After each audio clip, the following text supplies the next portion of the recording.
to join us today. My name is Brian Anderson, instructor with Africa Fire Mission, and today we have Ed Collet. He'll be the instructor. Just a few housekeeping things. If you attend 70% of this meeting, you'll get a certificate of attendance, basically. I don't know when you'll get that because we have a large team in Kenya right now, so it might be a little delayed, but you'll get it eventually. We're excited that you're here, and that you're willing to give up your time to better yourself and better the fire service where you're from. So last week during our words of encouragement, I talked about a life of service, right? And how important it is that we have a life of service, that we model it in everything we do, including attending these trainings. This week's words of encouragement, it's going to come from the Fellowship of Christian Firefighters International, which is a Facebook group that you're more than welcome to look up and join. It talks about grants. Now, grants doesn't just mean one thing, right?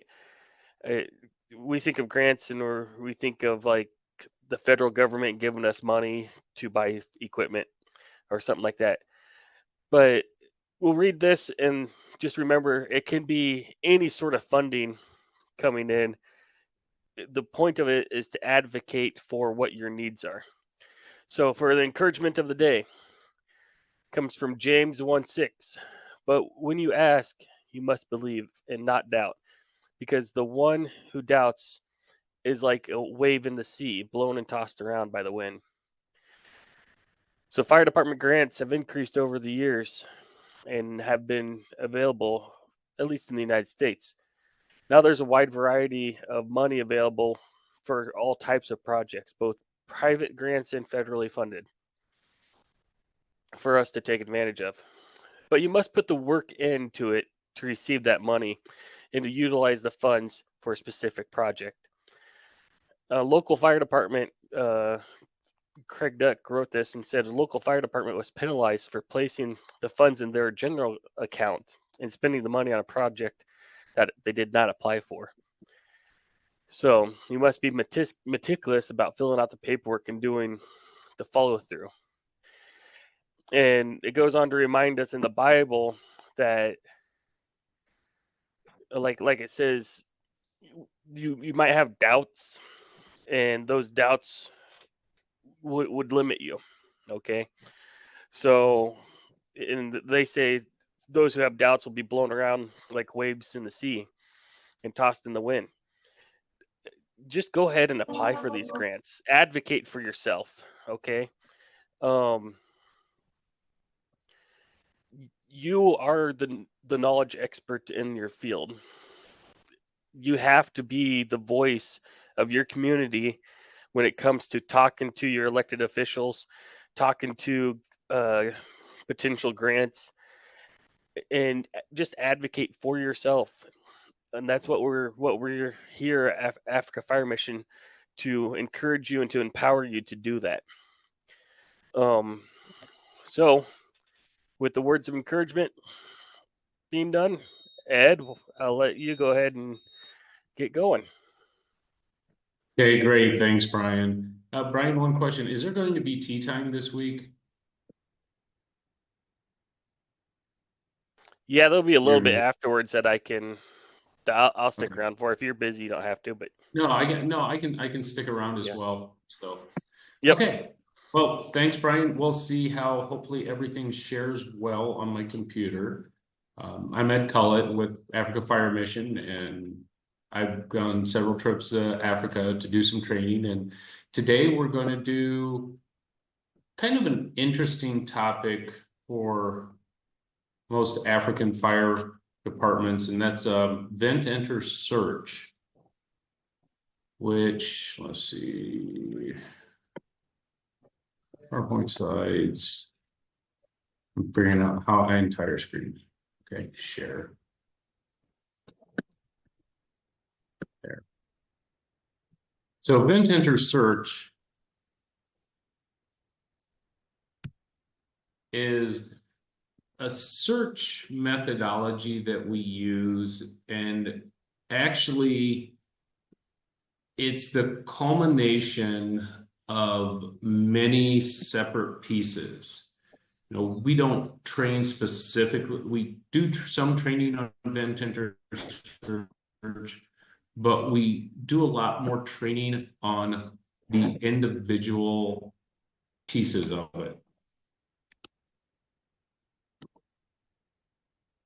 So why do we use it? You know, we talk about this tactic that we use, vent enter isolate search.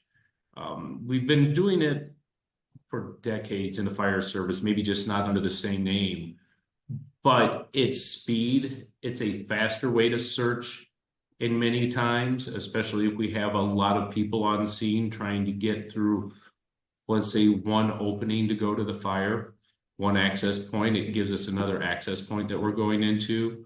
We're targeting specifically where we want to go search. So instead of starting through the front door, going around, going up the stairs, through the hallway, and then into the bedrooms, taking time, we're going to figure out, okay, there's probably people in that bedroom there. We're going to get a ladder. We're going to target that room, climb the ladder, clear the window, go and do our search. And while we're doing that targeting, it also sometimes can help us avoid heavy fire conditions, especially if we're going to the floor above the fire. So if the fire would be on the first floor, getting to the second floor quickly is important for victim survivability. But we could also be slowed down by doing another means of search other than going directly to the second floor. So this just came out, and this is really enforces why we can do vent enter search. And this is from the firefighter rescue survey. And let's see.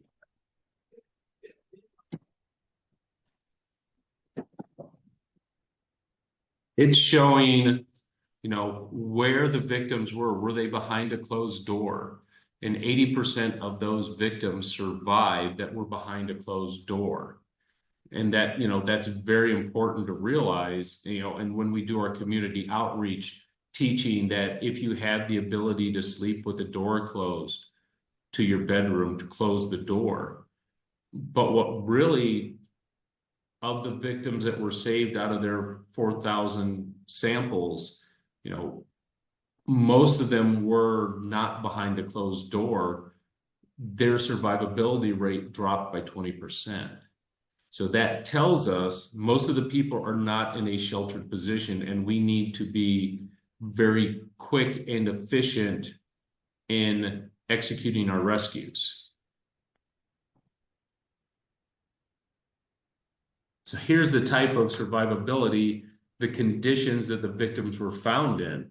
And most of the victims were found in conditions that had some level of smoke in the room that they were found. Again, by being a targeted search, we can get quickly to them and get them out of that smoke condition for better survivability rate. So basically, the quicker people get out, the better their survivability. And as this graph shows, the best survivability is within 4 minutes to get to that victim and get them out.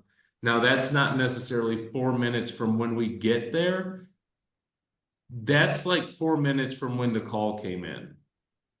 So we have to factor in other things that's going to delay us in getting to the victims, like travel time and traffic, meaning we've already had time eaten up by other things going on by the time we're ready to get on scene.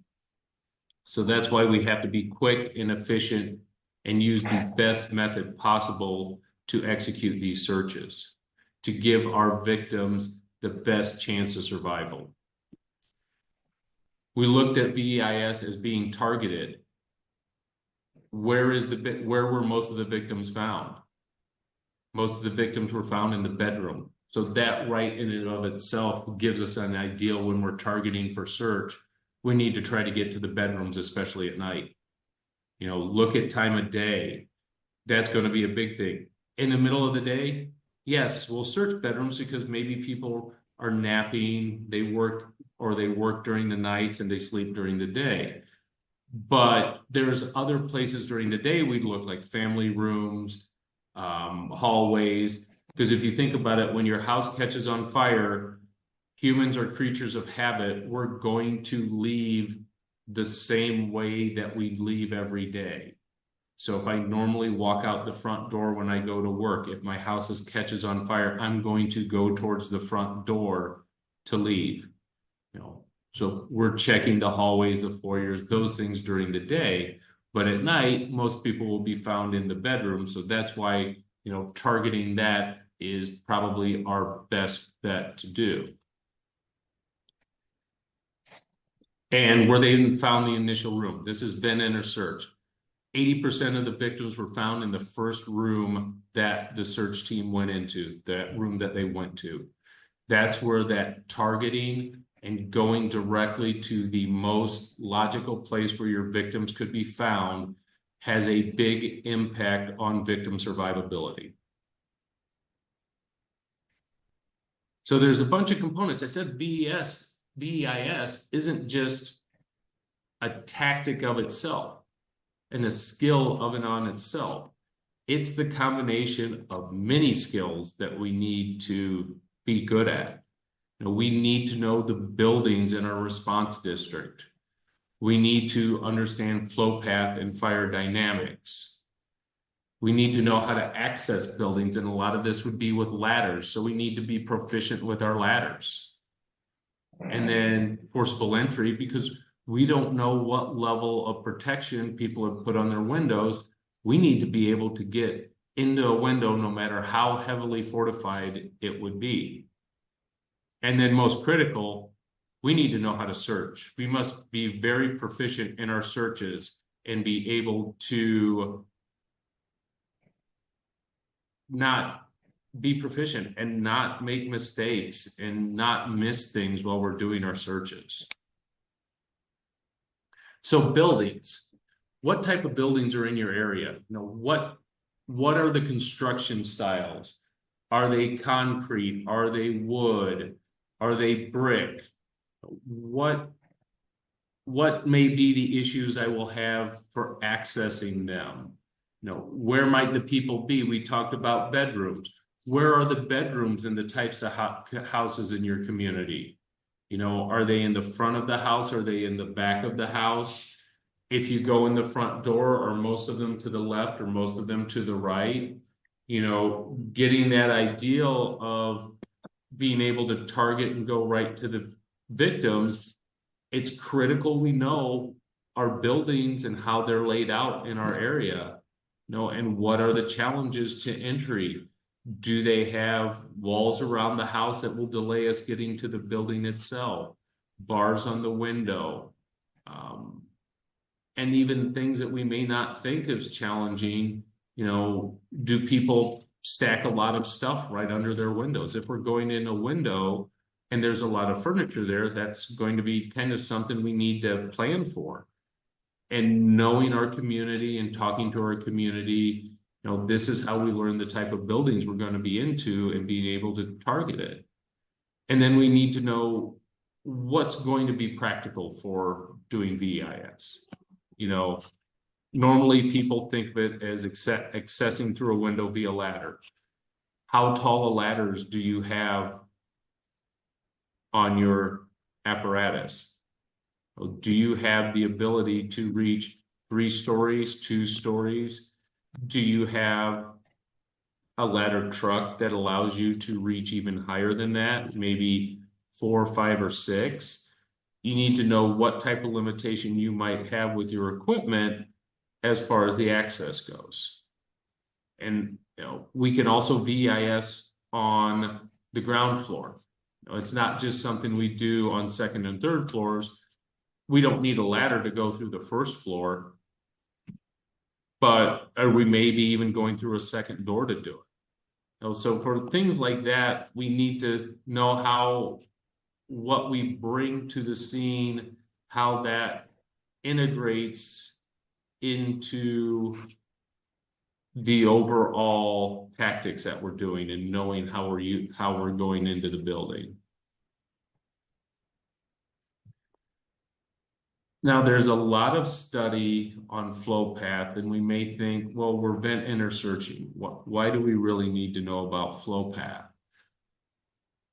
Well, the first thing in VEIS is vent. So we're creating a vent. So we need to know how the fire is behaving when it comes to airflow. Fire needs air to grow and live, just like we do. If it doesn't have it, the fire goes out, and the fire's constantly searching for it. And as the fire grows, it increases the pressure and the heat needs to leave. So we need an intake for air to come in, and we need a vent for the smoke to go out so that the air can come in. So that means there's going to be smoke pushing out from somewhere and air coming in from somewhere else. And that's why we have the isolation part, because we're trying to control how air is flowing to the fire, even though we just vented it. You know, if it's looking for oxygen, we just opened a window to go in to search for somebody. We just provided a means for air to get to the fire. So as you can see there on the left, that would be kind of what we would do. Air's coming in the window and smoke's coming out the top. And then you also have the vent here. So smoke will rise up and leave through that vent as well. So we want to make sure we're controlling that flow path. And we want to make sure that we're in the intake side. One thing we want to try never to do is be in the one direction exhaust path on the fire, because that means we're getting hit with all the heat, the smoke, all the bad stuff. But in this, like in this picture, it's a bi-directional. So smoke's coming out the top, we crawl in low, we're under it in the fresh air. So if you look at this picture here on the right, someone's opened the door, there's a fire in the living room, there's two-way flow in the door. So air's coming in underneath, smoke and heat's coming out the top. Well, if you look at this bedroom, as soon as someone opened that window, now all this heat and smoke's coming out of the window. So it's coming out in one direction. It's not drawing any air in the way this is showing. What we need to do is prepare, get in the room as quickly as possible after doing all of our steps to enter a room, and come and close the door. As soon as you close the door, this is no longer a path for smoke and heat to go out. Two things it does. It improves the condition for the victim. As soon as you stop smoke from coming in, it now can vent out the window that you opened. It improves the conditions for the victim. It improves the conditions for you as a firefighter. Now you can see better. Maybe you don't have to be as low to the ground. So it helps you as well as the victim. And also notice what they show here. The doors are closed. There's no flow path. Again, a reason why we should tell people in our community, if they have the ability to sleep with their doors closed, to keep the doors closed. If you come up on a fire and you have smoke and fire out the top, but nothing in the bottom, that tells you you have two-way flow in the door, and you're able to crawl under it, basically under the smoke, heat, and fire. You can crawl under it to get to the point of the fire, do your search. But this is a reason we VES.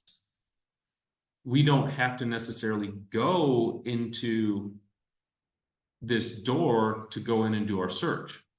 we can find a window and go in, and now we don't have to subject ourselves to the extra heat and beating to go into this door to do our search. We can go in somewhere else. And this is what happens when if we go in somewhere and there is a fire, if we go into the fire room, we go in, do our search, or in this case, we could actually put it out, take a hand line with us. But notice the door is closed. We have two-way flow coming through that window. But when you open a vent and another intake and there's two openings, now you have air coming in one direction. Notice how you can see fire, but there's no smoke or fire coming out. And here you have smoke and fire coming out. This is the exhaust. All this heat and smoke and bad stuff is getting pushed out. We want to avoid being in, see with this door open, now it's pulling the air in underneath, but now that window is full exhaust. So we need to get in and get through that as quickly as possible to minimize, the beating that we take as a firefighter.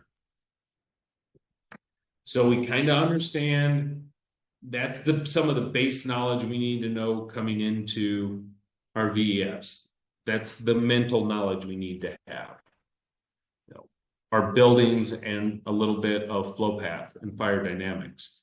Now comes the skills that we have to work on and we have to practice and become proficient. Ladders are used heavily in VEIS.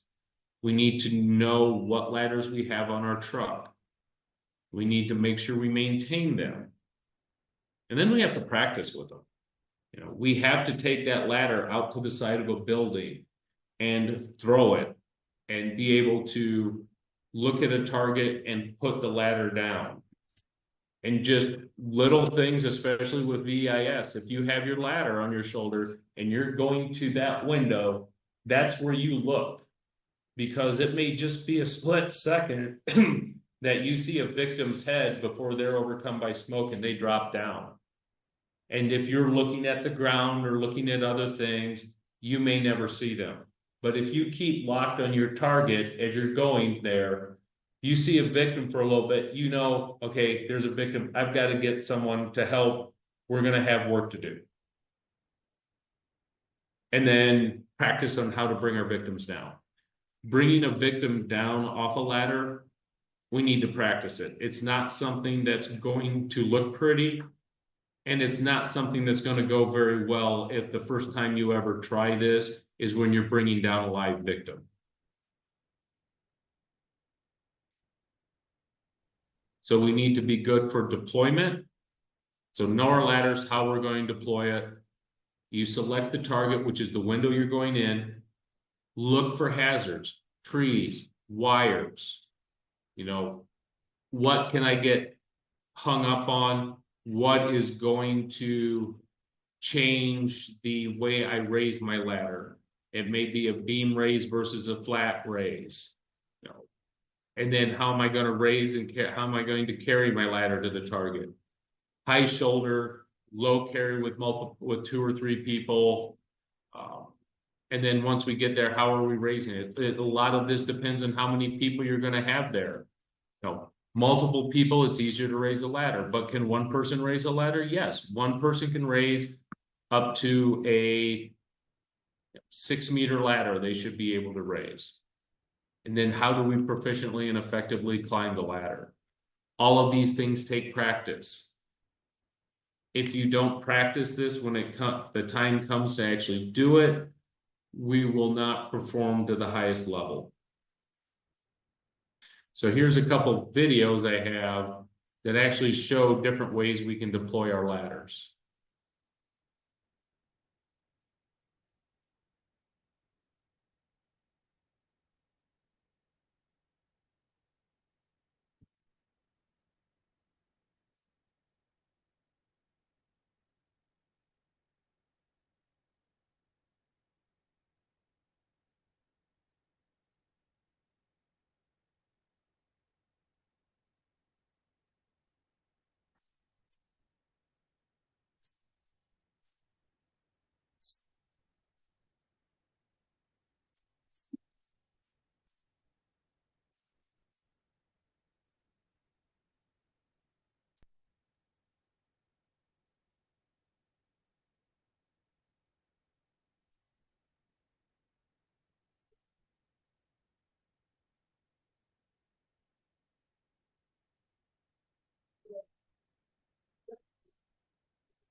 And here's another one. That's for an extension ladder. And it's very similar to do if we go with like a roof ladder or a straight ladder.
Okay, those two kind of show us just some different ways we can get ladders up by ourselves if we don't have people there to help us.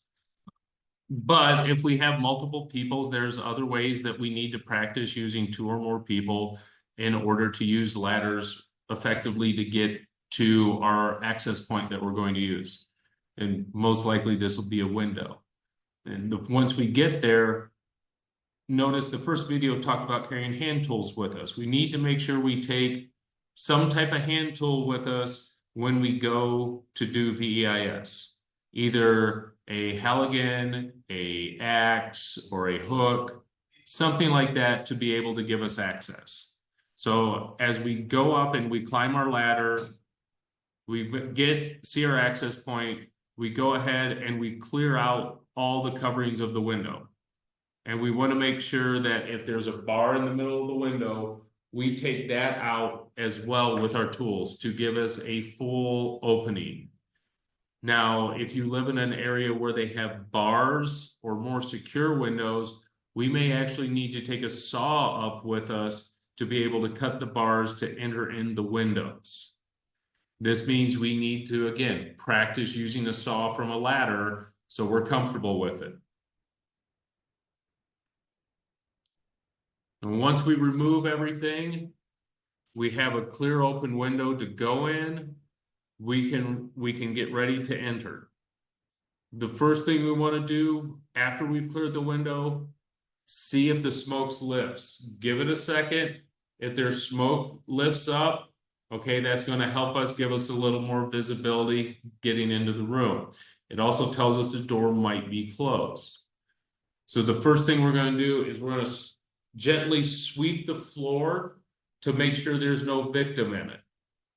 Once we are sure there's no victim underneath the window, then we're going to sound the floor with a little more force to make sure the floor is solid for us to go onto.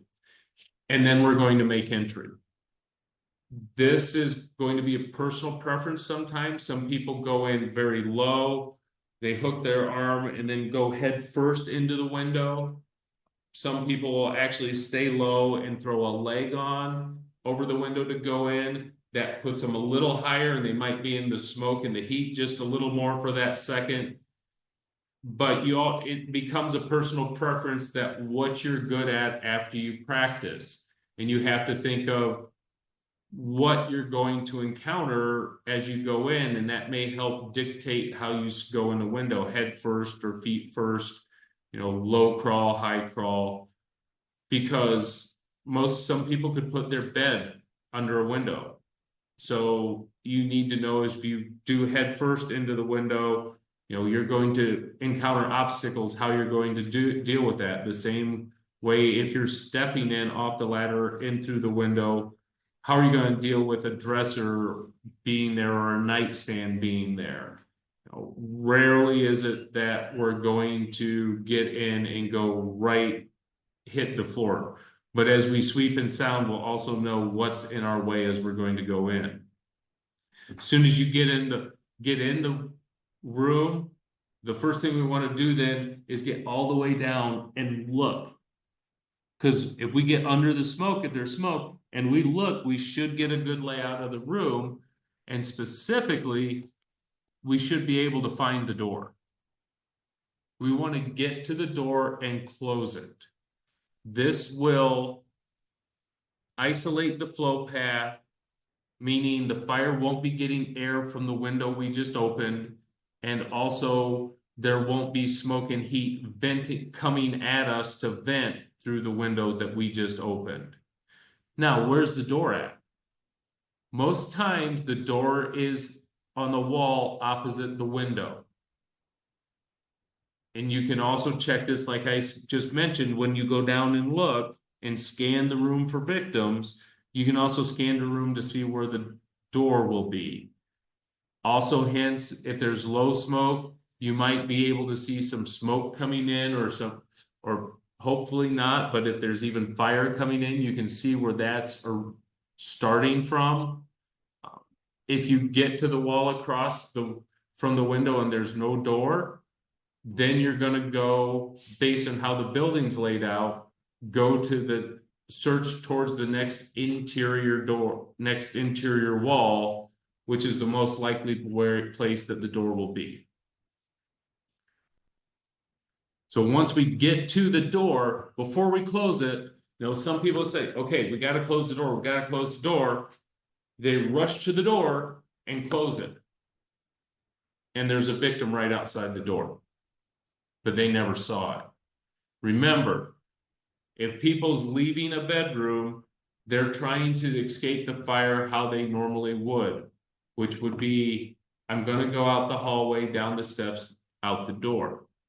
So when we get to the door, before we close it, we need to look in the hallway. Now, this is not a full search because our objective in VEIS is to search the room that we entered. What we'll do is you can just look and sweep with your arm both sides of the door to make sure there's no person within arm's length of the doorway. But if you look down the hallway and see somebody, then we're going to go grab that victim, bring him out through where we came from for our room that we VEIS. You know, it's one of those things is even if they may be a room or two down and we see the victim, we're not going to be like, oh, I didn't come in that door. I'll wait till I get down. No, we're going to go see that victim, go grab him, bring him back to the room that we came in, and then out that window with him. You can get, if conditions don't let you see, we can get a little more length than just our arm if we hook our ankle around the door frame. And this gives us a positive reference point so we know that we're always oriented to something. So if we know where the door is by using our ankle, now we can sweep out with our entire body, gaining us even more length and distance. But the key is before you close the door, you need to look in the hallway to make sure there's no one there. And then once the door is closed, start your search. Now this could be left hand, right hand, but what you need to do is remember to go all the way around the room back to the door. Some people will forget and then they will get to the window and they're like, oh, I'm at my window I came in, it's time to go out, and they only searched half the room. So remember, you've got to go all the way around back to the door to make sure you search the entire room. The other option you can do is after the door is closed, go back to the window and start your search from the window again. That way, when you get back to the window and you think, okay, I'm at the window, I need to get out to go to the I need to go down the ladder, VEIS the next room. That's a personal preference. But we'll always have a second firefighter with us, and he'll be standing on the ladder at the window, watching you and being able to help orient you on where you're at if you get into some issues. Again, train as a team, work with people to know how we would, overcome any obstacles that we would have during this type of tactic. So if you find a victim, the first thing you're going to do is you're going to call out to your second firefighter. Hopefully he's already at the top of the ladder and at the window so he can hear you and help you. Otherwise, you may have to wait until you drag your victim to the window and call out. If you have a larger victim, you may have to go back to the window, say, I have a victim, I need help if he's not right there. So he can come up the ladder, get another firefighter to foot the ladder, then go up. He'd come in, help you pull the victim to the window. Now, you can get the victim out of the window in a couple ways, but really it's going to be practice and what works well for you. You can take them out feet first or head first. And usually if it's a single firefighter, it's going to be head first. And when you do head first, you still drag them to the window with the feet facing the window. And then when you get to the window, you put their feet against the window, you get behind them, and basically then you push them up and over to the firefighter waiting on the ladder. If you have two firefighters, it's easier one on each side. You can slide them up to the window, put their legs out the window, and flat push them out the window to the firefighter that's waiting to catch them.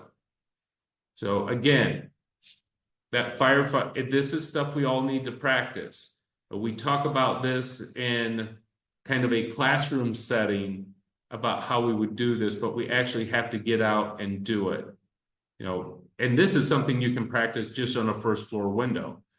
Go to a window, put someone up against it, find out what's some of the easier ways to get them out, what doesn't work for you. Sometimes the height of the rescuer will really dictate. Taller rescuers have a little easier time doing the feet first out compared to doing the head first out. Sometimes the head first out is a little easier for shorter firefighters because they can get their shoulders under them and help push them out. But then the key is to always have someone on the ladder then to receive the victim. And while that's going on, you have to still have people steadying the ladder for you too, unless you've been able to tie it off to something. Here's where a lot of things go wrong. We get a victim, there's the adrenaline rush, we got him out to the ladder. Great, you're following everyone out the ladder. You have to keep searching the room. You have to go back to where you found the victim and continue your search. You know, many times there are multiple victims in a room. And if we just got one out, say, okay, we got our victim out, and you don't go around and continue your search, you may miss one.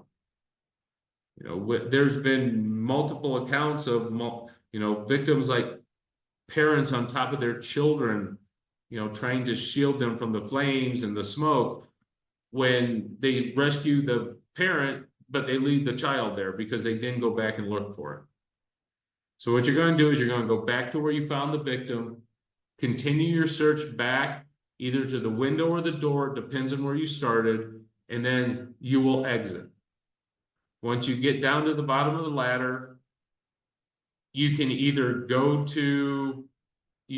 done or you go to a different room. So we always want to have a second firefighter available. So once he secures the ladder, because initially that firefighter's just going to be holding the ladder while the rescue firefighter, the searching firefighter, goes up to the window to access it and enter. Then once he secures the ladder, either with another firefighter holding it or tying it back, he'll climb to the window and stay out of it. He does not go into the room unless he is needed for victim retrieval, or the firefighter that's in the room has an emergency that he needs to go in and rescue that firefighter. His goal at the window is to orient the searching firefighter to where he is in potential location of the victims. You know, everyone think it used to be VEIS is a one-person job, and it's not, because we came to the realization that we can do things better and quicker if we have 2 or 3 people in VEIS. Because if you find a victim, one person's not going to get them out and down a ladder by themselves. There's going to need more people. It's safer to do it with 2 or 3 people. It's quicker with 2 or 3 people because you have that orienting firefighter at the window. You're not maybe quite as focused. You're focused on, okay, I need to remember where my window is. I need to remember where my window and how to get out. You can be focusing more on the search with the knowledge that if I kind of lose where my window is, I can yell out and that orienting firefighter will be able to hear you and call out to you so you can come back. You know, and like anything, communication is critical between the search fire, the firefighter, the orienting firefighter, and then if there's a rescue, between the rescuing firefighters and the firefighters there ready to receive the victim on the ladder. You know, most firefighting tactics go badly because we don't communicate with each other. Communication is probably the most critical thing on the fire grounds that we probably get wrong the most. So we have to communicate. So when you put it all together, it flows like determine where we want to enter, access the window, clear the window, let the smoke clear, sweep the floor, sound the floor, enter the room, close the door, do our search.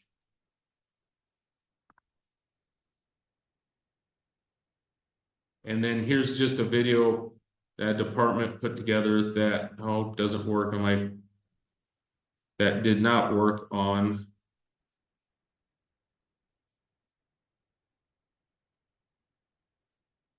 that did not work in my presentation. It did yesterday.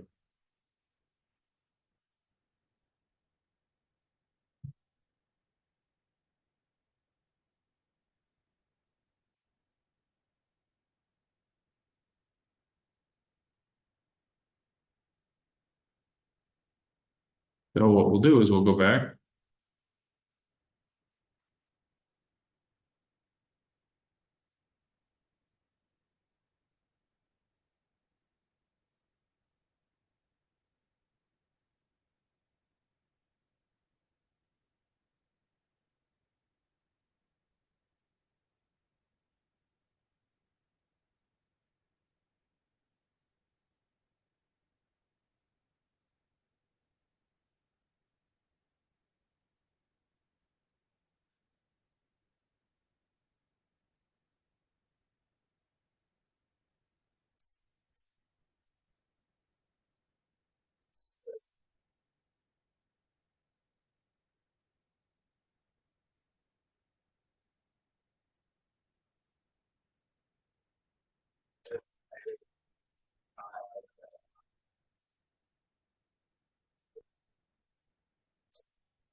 So that's it. Are there any questions that we have out in the audience from that? I know it's kind of, VEIS is really more of a hands-on training, lends itself more to being hands-on, but this gives you kind of the basics on what to do and how to go about some things with it.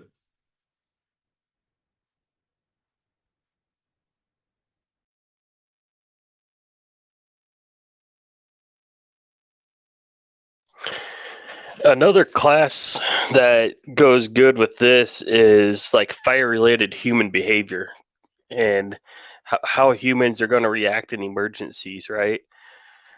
So I'd encourage everyone to take a class like that, because when you're in a fire, you're going to get a lot of carbon monoxide. So what that means is you're going to be inhaling this carbon monoxide, and the first effects of carbon monoxide poisoning is going to be your brain works, but it can't tell your muscles what to do. So we've rescued a lot of fire victims, and they got to the doorway, but their brain couldn't tell their hand to turn the knob. And they tell us this after we save them and to get healthy again. They're like, I knew I had to turn the knob, I just couldn't move my hand. It's like when Ed mentioned always check the hallway. That's another reason why is you might have someone with carbon monoxide poisoning that just physically can't turn that knob. So do we have any questions out there?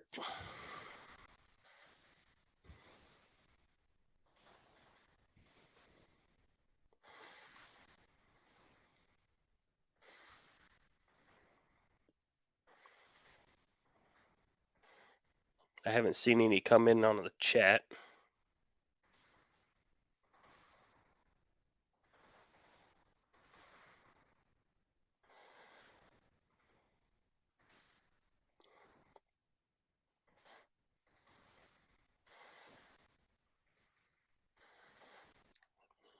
I'll start picking on people if we don't have questions.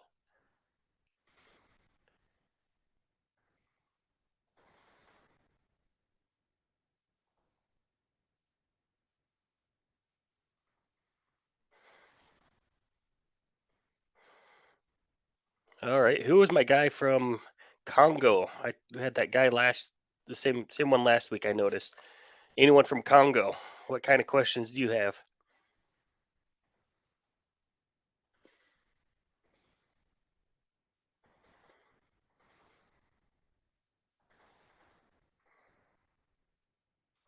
Um, Good afternoon, sir.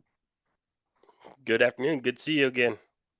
Yeah, thank you very much. For now, I don't have question, but I've followed everything related to the events, to the leaders, the access, how to do the entry, how to get to the door, how to look low again to close the door, and how to initiate the search. I've understood everything up to the victim found. Thank you, sir. Awesome. Yep. Thank you. Thank you, sir. So Eric, I mentioned fire-related human behavior. So what fire-related human behavior is, and I could probably teach a class here one of these weeks on it. it it's really much like this. It's more than just a 1 hour course. It goes over exactly how a human will respond to emergencies. So I have a master's degree of Homeland Security and Emergency Management, and in that degree, we would study large scale things like um, like Hurricane Katrina that hit New Orleans area, or our 9/11 terrorist attacks, how people would respond to those. But also with fire related human behavior, it's important to understand what people are going to do in smaller emergencies also, and how the smoke and the fire is going to impact them on a physical standpoint. Um, I have 20 years of firefighting, so I'm going to react differently than my wife. My wife is going to panic. She's going to run through the front door of whatever, she has a certain way out of the house, and that's just what she's going to do.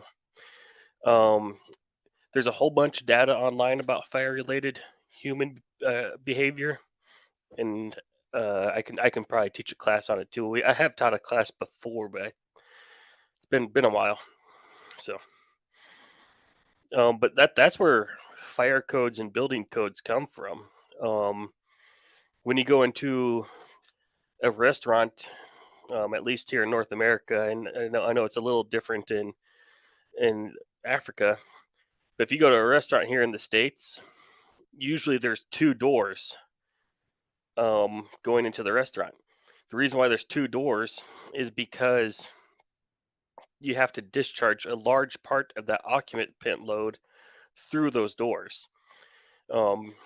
Because if there's a fire in that restaurant, people are going to go back out the way they came in, even if there's an exit door really close. A fire to study for this is the Station nightclub fire in Rhode Island. They had 300 people in that building, and 7 people out of the 300 took an alternative exit. So 7 people took a door that wasn't the main door. That fire killed 100 people. So, and it killed 100 people within just a couple minutes, unfortunately. But yeah, good question there. What other questions do we have? Hang on. How can we evacuate while faced with a fire that also has a water situation? In this case, the room is also flooded. Victims trapped in a fire and a flood situation. Ed, do you have access to the chat, Ed? I assume. No, actually, no, I probably do, but that would also require me to understand how to use that. So what he's asking, how do you negotiate having 2 different IDLHs at the same time? Yeah. So when you're talking flood condition, is it okay? It's above my ankles, or are we talking over my knees? Or I mean, what level of flooding? Because if it's like my knees and up to like ankles, mid calf, I'm still going to work it like a normal fire. If it's up to my knees, I'm not going to go in it because, or I'm going to go in, but now I can't search it like I would normally search in a fire. You know, it would be more of I'm not going to be able to crawl. So if it's too hot to stand up into, I'm not going to be able to go in. I mean, that's kind of the thing you got to look at. You have to balance, can I safely enter the room given the conditions? So when we go into a fire, if we have a lot of heat and smoke, we're trained to go low. Well, if it's flooded, there's no air for us to breathe down low. So it's got to be one of those things. And honestly, there are certain situations you get to, there's just nothing you can do for the victim. I mean, it's as much as we want to do everything we can, we're not superhuman. You know, if we can't get down and crawl under the heat because of water, and if we walk through it, we're going to burn our own lungs. And as soon as you breathe the air, you're going to die. I mean, you know, it's, you know, we have to make informed decisions based on our ability and our skills and what we can do. So, I mean, that's kind of going to be evaluate the situation and see how you can best handle it.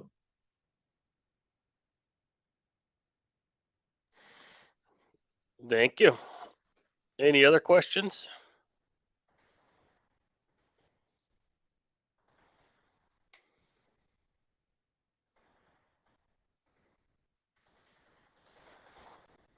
Okay, I'm going to stop the recording, but then we'll have a tea time here. So, as I close out, thanks again to Ed for volunteering your time. Great information. And it's a tactic, right? Like you were saying, Ed, this won't work in every situation, but maybe we can use it and modify it into some situations. But proficiency in communication, like you said, is a big key to make sure this tactic works. So I appreciate your knowledge and wisdom, Ed. Thanks for sharing. Everyone that attended, 70% of this training will get a certificate. And we hope to see you next week. I don't know what the training topic is, but I'm sure it'll be a good one. Thanks.